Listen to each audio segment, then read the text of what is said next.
ನಮಸ್ಕಾರ. ಪ್ರಜಾರಾಜ್ಯ ಕನ್ನಡ ನ್ಯೂಸ್ಗೆ ಸ್ವಾಗತ. ಯಾತಕ್ಕಾಗಿ ಹೋರಾಟ, ಎಲ್ಲಿವರೆಗೆ ಹೋರಾಟ, ಕಮಲಸಿಂಹ ಟಿ.ಎ. ನಾರಾಯಣ್ ಗೌಡ್ರಿಗೆ ಕನಕಲ ಅಂತ ಬಹಳ ದೊಡ್ಡ ಮುಖ್ಯ. ನಮ್ಮ ಜಿಲ್ಲೆಗೆ ನಮ್ಮ ನೀರನ್ನ ನಮ್ಮ ಜಿಲ್ಲೆಯವ್ರು ಕೊಟ್ರೆ ಅಲ್ಲಿಯ ಆ ಭಾಗದ ಕಾರ್ಖಾನೆಗಳು, ಆ ಭಾಗದ ಉದ್ಯಮಗಳು ನಮ್ಮ ಜಿಲ್ಲೆಗೆ ಬಂದ್ರೆ ನಮ್ಮ ಜಿಲ್ಲೆ ಯುವಕರುಗಳಿಗೆ ಉದ್ಯೋಗ ಅವಕಾಶ ಸಿಗ್ತದೆ. ನಾವೇನು ವಿರೋಧ ಮಾಡ್ತಾ ಇಲ್ಲ ಸರ್. ಏನಾಗುತ್ತೆ, ನಮ್ಮಲ್ಲಿ ಕುಡಿಯೋ ನೀರಿಗೆ ಬಹಳ ತೊಂದರೆ ಆಗ್ತದೆ ಸರ್. ನೀವು ಮಾರ್ಚ್ ಏಪ್ರಿಲ್ ಮೇದೊಳಗ ನೀವು ಹಿರಿಯ ನೀರಾವರಿ ಇಲಾಖೆ ಅಧಿಕಾರಿಗಳ ಒಂದು ಮೀಟಿಂಗ್ ಕರೆದು ನೀವು ಮಾತಾಡ್ಬೋದು. ಬೆಳಗಾವಿ ನಗರ ಸಂಪೂರ್ಣ ಅವಲಂಬಿತ ಹಿಡಕಲ್ ಡ್ಯಾಮ್ ಮೇಲೆ ಇದೆ ಮತ್ತು ರಾಕಸ್ಕೊಪ್ ಇದ್ರ ಮೇಲೆ ಇದೆ. ಬಹಳಷ್ಟು ತೊಂದರೆಯನ್ನ ಅನುಭವಿಸಬೇಕಾಗತ್ತೆ ಸರ್. ನಿಮ್ಮ ಏನು ಎಕ್ಸಾಕ್ಟ್ ತಕರಾರು ಇದೆ ಗೊತ್ತಾಗಿದೆ ನನಗೆ. ಸೊ ಆ ಪಾಯಿಂಟ್ ಗೆ ಸಂಬಂಧಪಟ್ಟಾಗಿ ನಾವೊಂದು ಇಂಟರ್ವ್ಯೂ ಚರ್ಚೆ ಮಾಡ್ತೀವಿ, ಆಮೇಲೆ ಬಂದು ಸ್ಪಷ್ಟೀಕರಣ. ಸರ್, ಸಿಟಿ ಒಳಗೆ 24/7 ಎಲ್ಲಾ ಕಡೆ ಕೊಡ್ತಿಲ್ಲ ಅಂತ ಲಾಸ್ಟ್ ಏರಿಯಾ ಕೊಡಲ್ಲ. ಇಲ್ಲ, ಅದು LNT ವರ್ಕ್ ಇನ್ನು ನಡೀತಾ ಇದೆ ಅಲ್ವಾ. ನಾನ್ ಬಂದ ನಂತರ DC ಆದ ನಂತರ ಆ Lakshmi tech water treatment plant ಅದೆಲ್ಲ ನಾವೀಗ ಬೇಗ ಮಾಡ್ತಾ ಇದ್ದೀವಿ ಸರ್. ಇನ್ನು ಡಿಸ್ಟ್ರಿಬ್ಯೂಷನ್ ಲೈನ್ ಮಾಡಬೇಕು ಸರ್. ಅದನ್ನು ಮಾಡಿ ಸರ್. ಮೊದಲಿಂದ 4 ದಿವಸಕ್ಕೆ ಒಂದ್ಸಲ ಕುಡಿಯೋ ಇಲ್ಲ.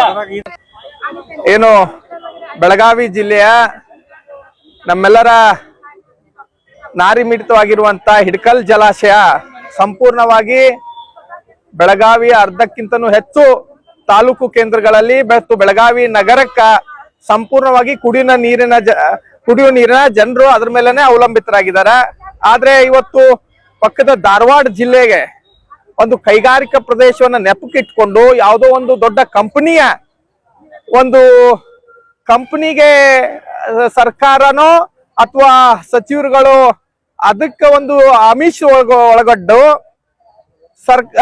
ಏನು ಪ್ರತಿ ವರ್ಷ 4 TMC 5 TMC ಅಂತ ಹೇಳಿ ಹಿಡಕಲ್ ಜಲಾಶಯದಿಂದ ನೀರನ್ನ ಕೊಟ್ಟು ನಮ್ಮ ಸಾರ್ವಜನಿಕರಿಗೆ, ನಮ್ಮ ಬೆಳಗಾವಿ ಜಿಲ್ಲೆ ಜನತೆಗೆ ಬಹಳಷ್ಟು ಇದರಿಂದ ತೊಂದರೆಗಳಾಗ್ತಾ ಇದೆ. ಅದಕ್ಕೆ ಯಾವುದೇ ಕಾರಣಕ್ಕೂ ಇವತ್ತು ಮಾನ್ಯ ಜಿಲ್ಲಾಧಿಕಾರಿಗಳ ಮುಖಾಂತರ ಮುಖ್ಯಮಂತ್ರಿಗಳಿಗೆ ನಾವು ಒತ್ತಾಯನ ಮಾಡ್ಕೊಂಡಿದೀವಿ. ಏನು ಬೆಳಗಾವಿ ಈಗ ನವಿಲ್ ತೀರ್ಥ ಡ್ಯಾಮ್ ದಿಂದ ನಾವು ನೀರನ್ನ ಹುಬ್ಬಳ್ಳಿ, ಧಾರವಾಡ, ಗದಗ, ನವಲಗುಂದ್, ನರಗುಂದವರೆಗೂ ಕೂಡ ನಾವು ಅದನ್ನ ನಮ್ಮ ಜಿಲ್ಲೆಯ ನವಿಲ್ ತೀರ್ಥ ಡ್ಯಾಮ್ ದಿಂದನೂ ಅಲ್ಲಿ ಹೋಗ್ತಾ ಇದೆ.